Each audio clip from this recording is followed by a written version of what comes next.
රජගහනුවර නාරද කියන රහතන් වහන්සේ ගිජ්ජකූට පර්වතයේ ඒ කාලේ වැඩ සිටියේ.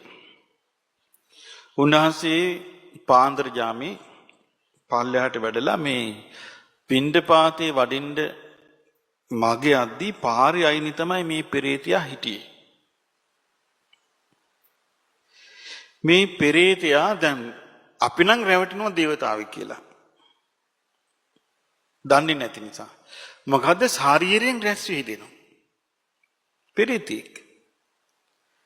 ශාරීරියෙන් රැස් වී දෙන කොහොමද මේ අහනවා මේ නාරද රහතන් වහන්සේ අහනවා මේ පෙරේතයාගෙන් කායෝති සබ්බ සෝවන්නෝ කියන නුඹේ ශරීරයේ සම්පූර්ණ රත්තරන් පාටයි. සබ්බා ඕභාසතේ දිසා මේ ඔබේ ශරීරයෙන් වටේ බබලන හැම දිසාවම.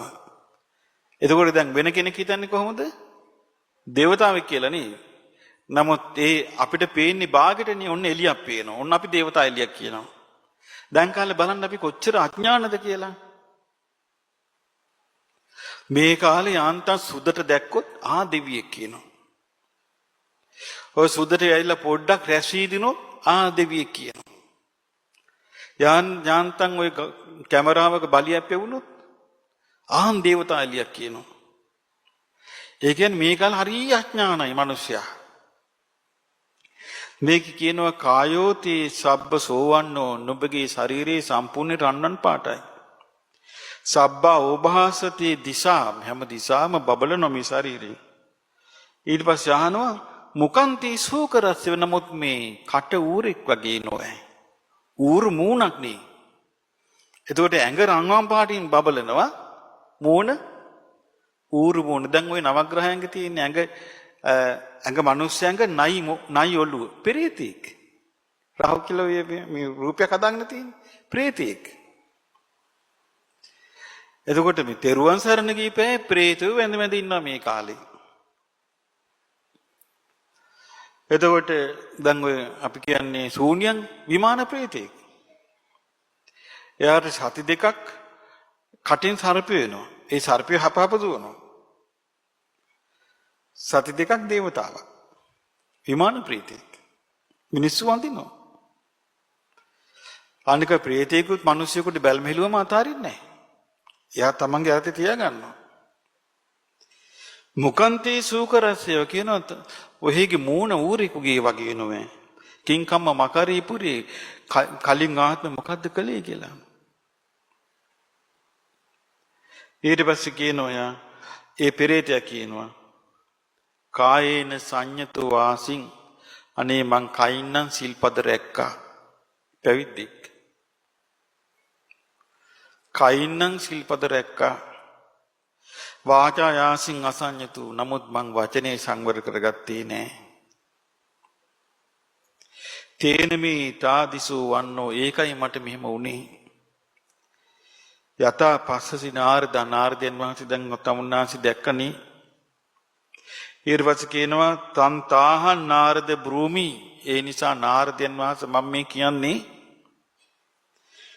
සාමන් දිට්ඨ මිදන් තය දැන් තමුන්නාසේ දැස් පන අපිට දැක්කා. මාකාසි මුකසා පාපං කටින් පව් කරගන්න නම් එපා. මාකෝ සූකර මුඛෝ අහු මං වගේ ඌරු මොනක් තියෙන කෙනෙක් වෙන්න නම් එපා කියනවා.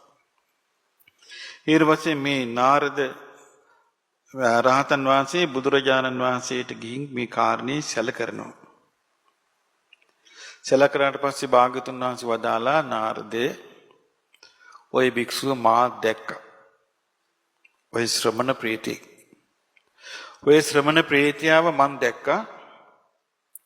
ඔය ප්‍රේතයා කාශ්‍යප බුද්ධ කාලේ පැවිදි වෙච්ච කෙනෙක්. මේ ගෞතම සාස්ත්‍රෙ නෙමෙයි.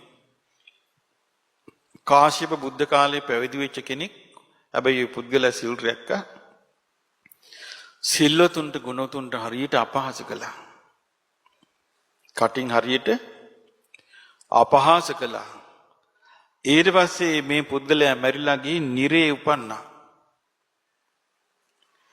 නිරේ ඉපදිලා බුද්ධාන්තරයක්ම ඒ කිව්වේ මේ ගෞතම බුද්ධ ශාසනයේ පහළ වෙන කල්ම මේ පොළොව ගව්වක් වැඩෙන කම්ම නිරේ තමයි හිටියේ. නිරේ දුක් විඳා.